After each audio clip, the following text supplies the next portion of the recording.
Graça e paz, irmãos, amigos, estamos de volta depois de um bom tempo de férias. Agora estamos aqui de volta para poder continuar a compartilhar parte da palavra de Deus para que a nossa vida continue sendo dirigida, pautada naquilo que é a vontade do nosso Senhor e Salvador Jesus Cristo. Amados, o que temos para hoje é uma coisa muito pessoal e fala sobre a intimidade com Deus. Algo que Deus quer de cada um de nós e algo que nós devemos buscar, porque somente a intimidade com o nosso Deus fará com que nós possamos ouvir as coisas, ver as coisas e entender o que é de Deus e o que não é de Deus, para que nós não venhamos a ser enganados por falsos profetas ou por questões religiosas, políticas ou qualquer outra coisa, que em nome de Deus vem e traz princípios e ensinamentos que não condiz com a palavra de Deus. Nós só podemos vencer com a verdade, e a palavra de Deus é a verdade que nós precisamos ter na nossa mente e no nosso coração, para assim como homens e mulheres de Deus, nós possamos viver e fazer com que a nossa luz brilhe diante dos homens. Nosso tema então, intimidade com Deus. Nós temos 4 pontos que nós vamos estar aqui abordando, e eu gostaria que você meditasse junto comigo, e se possível depois comentasse, compartilhasse com outras pessoas e nos ajude dando um joinha, compartilhando essa mensagem com outras pessoas, que com certeza a palavra de Deus ela tem muito poder e existe muitas pessoas precisando ouvir a palavra de Deus para poder se libertar. Nós vivemos livres com a palavra de Deus, somente o Senhor pode nos libertar.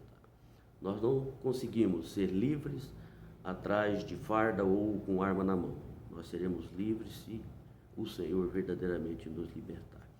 Então, essa intimidade com Deus, nós precisamos entender que intimidade com Deus é um relacionamento que Deus quer comigo e com você.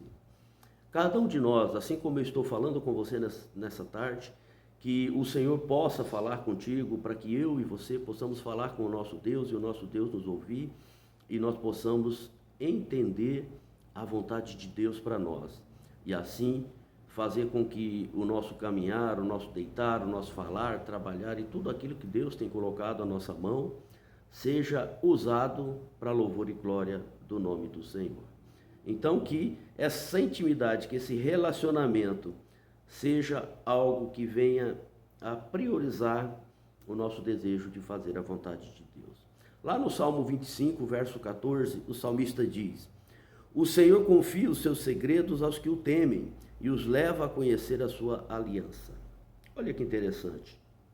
2 palavrinhas aqui para nós pescarmos nesse texto, para poder entender o contexto que ele quer nos ensinar. Ele diz assim que Deus, o Senhor, ele confia o segredo deles àqueles que o temem.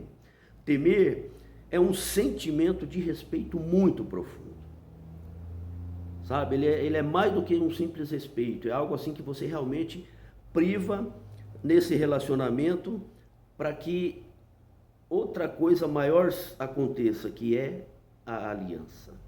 A aliança é um objeto colocado, criado como sem emenda, para que esse relacionamento ele se torne um só, para que os dois se sintam parte. Assim é no casamento, a aliança tem esse propósito de exemplificar isso, a união do casal, aquele que não tem emendas, aquele que são um só e vão lutar para que a sua casa se fortaleça e que os sonhos dele se realizem. Assim é a nossa aliança com Deus, ela não tem emendas, porque o Senhor nos sustenta e nós temos acesso a Ele. E essa intimidade vai fazer com que esse respeito e essa vontade de estar junto faça com que nós cresçamos. O ponto número 2 diz que nós precisamos observar o que ela fala, o que esse ensinamento, que essa palavra nos ensina.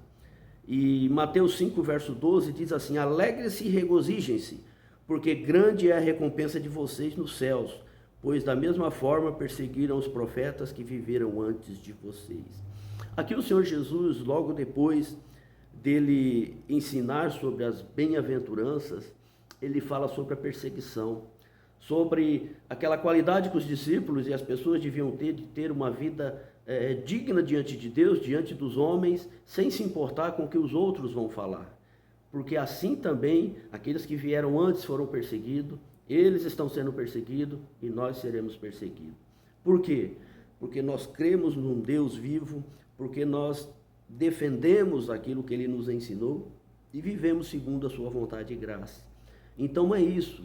E eu não estou falando aqui de rituais, esses atos ritualísticos que se fazem, né?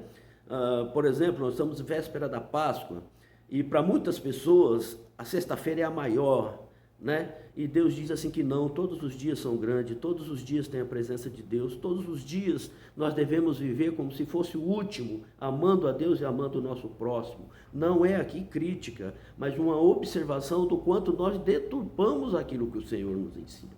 Porque a vitória não está na sexta-feira, a vitória está em Jesus Cristo, que foi morto e ressuscitou. E essa ressurreição nos dá a garantia da vida eterna.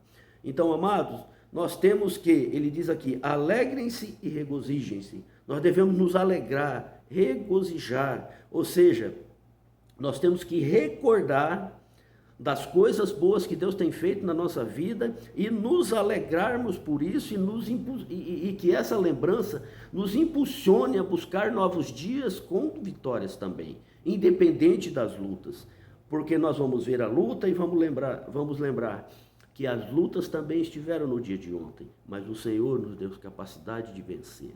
Então esta deve ser a nossa postura, crer e confiar o tempo todo nesse Deus, vivendo uma vida feliz, de regozijo, louvando e bendizendo o nome do Senhor.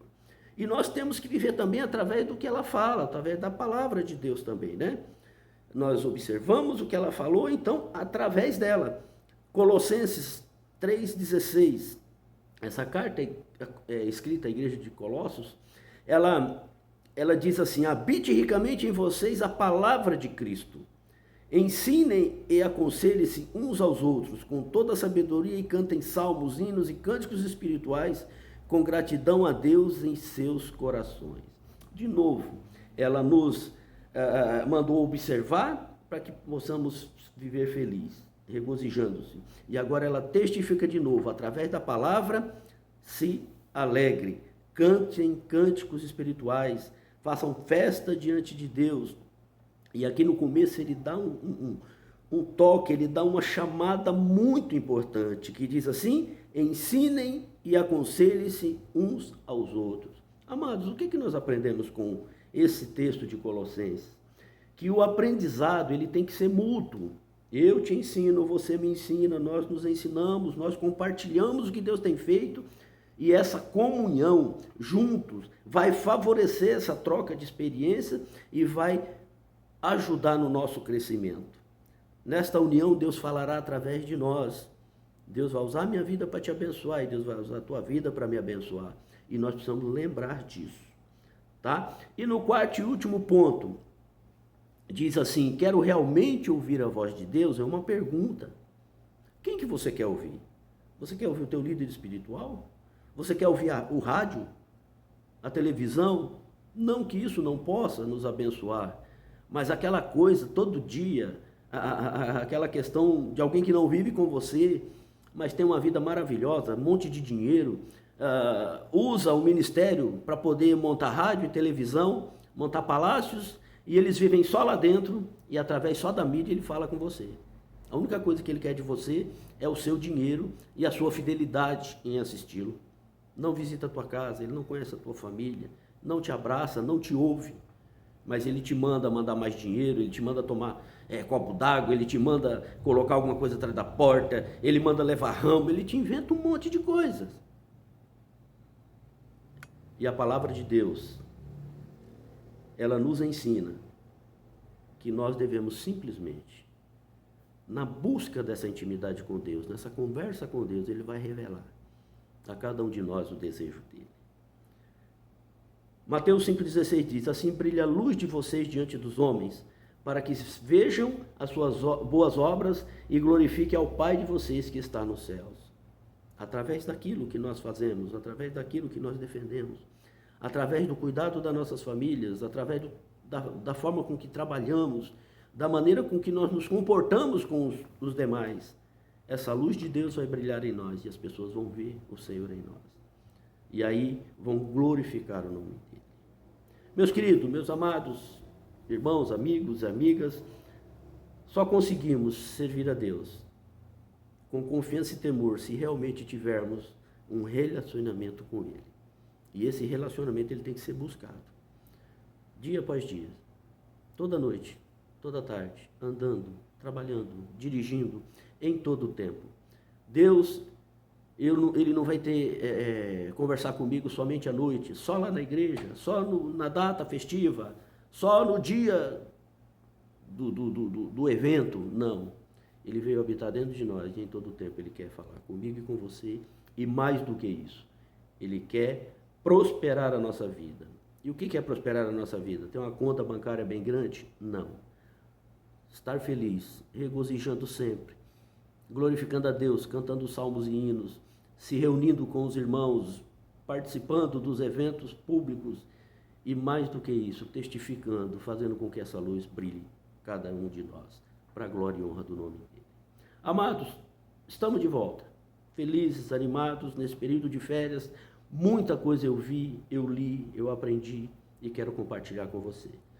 Que seja para a glória de Deus, que isso tudo faça você ter entendimento de Deus, porque não sou eu que convence você do pecado e do juízo, mas sim o Espírito Santo de Deus.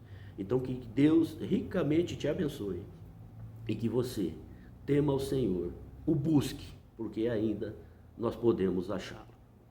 Fiquem com Deus, até a próxima.